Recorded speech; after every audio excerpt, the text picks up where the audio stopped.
Pagkalma nga ng habagat mga idol, ito tayo muli-uling namana. Samahan nyo na naman po ako sa isang panibagong episode ng ating pamamana ngayon.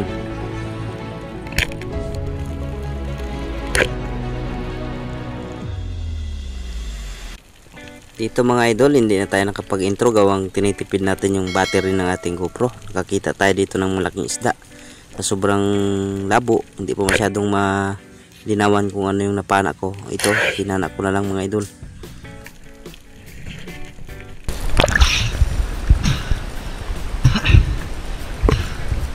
Mga agat siguro yung mga idol.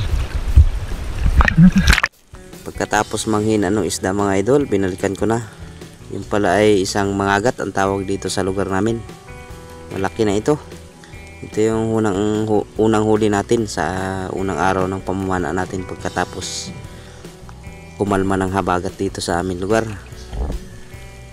Gandang isda ito. Tsaka mahal din ang presyo nito dito sa amin mga ka-adventure. 300 per kilo mga idol. Yung idol. Mga agat.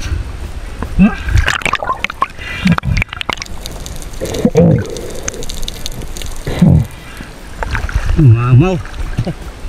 Lagi.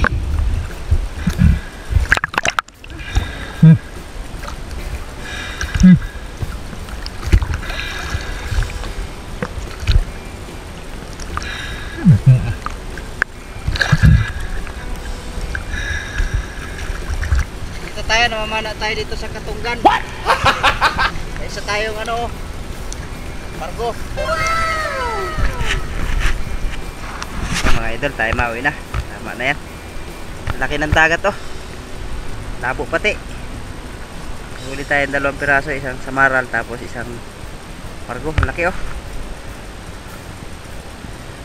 Kinabukasan, dahil sobrang labo pa ng dagat, ang dinala kong pana dito ay yung maiksi lang 90 cm. Ito nakakita ko ng good size na mauri or kanlay ang tawag dito sa lugar namin mga ka-adventure. Ayan, tinamaan at ang ganda ng patama natin.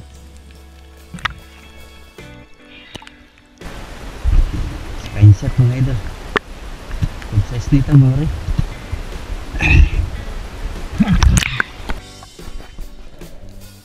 Sa una-unahan pagsisid ko mga ka-adventure ay may nakita akong mangagat o yung mangrove snapper. Nandyan siya oh. Diyan sa may bitak na yan. Medyo malabo talaga yung tubig, tsaka yung camera natin hindi pa masyadong quality, kaya ganito yung kuha ng mga video natin. Pasensyahan nyo na po kung hindi masyadong malinaw ang ating pagtira sa isda. Gawa ng yung camera natin mga idol, hindi pa gaanong kataasan ang unit, kaya ganyan lang po yung ating mga mapapanood ngayon. Pag nagka-budget po tayo na maganda, bibili po tayo ng magandang camera para maganda po yung inyong mga mapapanood na video natin. Yan, good size na mangagat. Mangagat mga idol. Good size na rin eh. Dami siya ng bayang dun. May tirahin natin yung bayang mo yun. Pagkaayos natin ng ating mangagat, sumisid tayong muli. Nakakita ako dito ng 4 na pirasong kanlay mga idol. Malalaki na ito. Yung pinakamalaki nito yung pinana natin dito, itong 2 kilo na ito mga idol ang timbang nito. Ayan oh. Hindi lang masyado makita yung iba doon sa unahan, gawang malabo talaga po ang tubig ngayon dito, gawa nagkakakalmo lang ng habagat.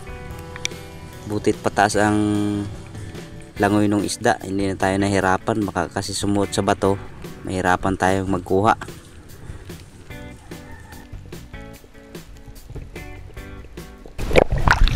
Mga idol, ang dami na dito sa ilalim. Kanlay 4 na piraso sila.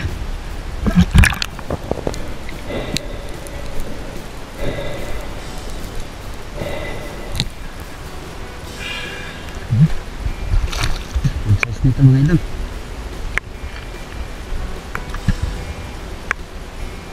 Kanlay, masarap na isda ito mga idol. First class talaga. Balikan natin, baka lumapit sa iba. Dito naman ay nakatanaw ako ng maraming kanuping, sama-sama sila. Kaya pumili tayo ng medyo malaki at ating pinana. Ito'y nasa 3/4 na rin o 7 guhit ang timbang ng isdang ito, ka-adventure. Ang kanopi ko.